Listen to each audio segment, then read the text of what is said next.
গত ৫ আগস্টের পর মানুষের ভেতরে ভোট দেওয়ার নতুন করে আকাঙ্ক্ষা বাস্তবায়ন হচ্ছে। দেশের বিভিন্ন প্রতিষ্ঠানে তার প্রতিফলন দেখা যাচ্ছে।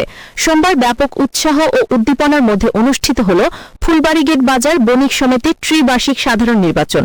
সকাল ৯টা থেকে ভোট গ্রহণ শুরু হয়। ১,৬৫৮ জন ভোটারের মধ্যে ১,৬০৮ জন ভোটার তাদের ভোটাধিকার প্রয়োগ করেছে। নির্বাচনে ৯৭% ভোট পড়েছে। এই নির্বাচনে ১৩টি পদে লড়ছেন ৪৬ জন প্রার্থী। এখন চলছে ভোট গণনা।